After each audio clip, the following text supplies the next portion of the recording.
Nehemiah, son of Hakaliah, was a devout Jew who served as cupbearer to Persian king Artaxerxes Longimanus in the 5th century BCE. His prominent position in the royal court of Shushan, Susa, afforded him significant influence. Upon learning from his brother Hanani about the dire state of Jerusalem, its walls in ruins and its people in distress, Nehemiah was deeply moved. He mourned, fasted, and prayed to Jehovah, seeking guidance and favor. In the 20th year of Artaxerxes' reign, during the month of Nisan, March to April, Nehemiah's sorrow was noticed by the king. When questioned, Nehemiah explained the desolation of Jerusalem and requested permission to rebuild its walls. Artaxerxes granted his request, appointing Nehemiah as governor of Judah and providing letters to ensure safe passage and resources for the project. Upon arriving in Jerusalem, Nehemiah conducted a discreet nighttime inspection of the city's walls to assess the damage. He then rallied the Jewish leaders and people, sharing how Jehovah's hand had guided him and encouraging them to rebuild.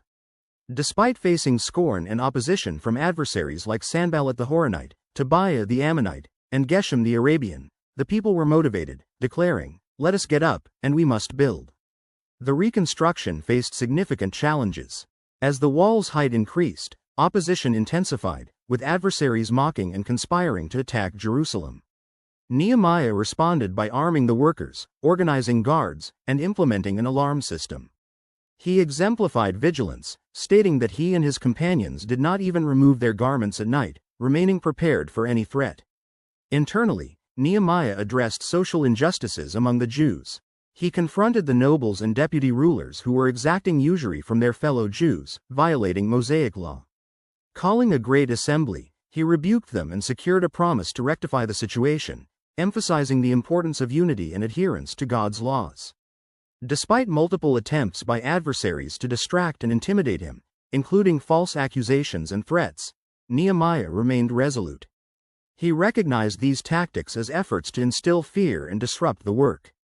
Through prayer and determination, the wall was completed in just 52 days, a testament to Jehovah's support and the people's dedication.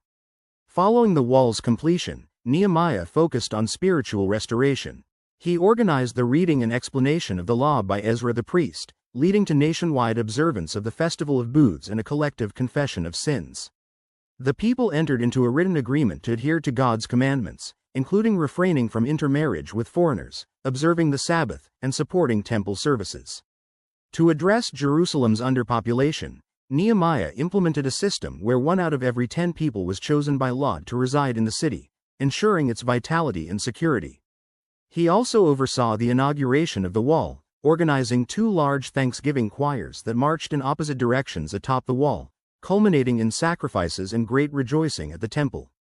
After serving as governor for 12 years, Nehemiah returned to his duties in Persia. Upon his return to Jerusalem, he discovered that Eliashib the high priest had allied with Tobiah, an adversary, by providing him a room in the temple courts. Nehemiah took decisive action, expelling Tobiah's belongings and cleansing the temple. He also reinstated proper Levitical services, enforced Sabbath observance, and addressed the issue of Jews marrying foreign wives, taking measures to preserve the nation's spiritual integrity. Nehemiah's leadership exemplified faith, courage, and unwavering commitment to Jehovah's service. He balanced administrative duties with spiritual responsibilities, always prioritizing the well-being of his people and the sanctity of worship. His actions reinforced the importance of reliance on God, adherence to divine law, and the power of collective effort in overcoming adversity. For a visual depiction of Nehemiah's endeavors, Jehovah's Witnesses offer a video titled, Nehemiah. The Joy of Jehovah is Your Stronghold, which dramatizes his challenges and triumphs in rebuilding Jerusalem's walls and restoring pure worship. Please share and like and please subscribe.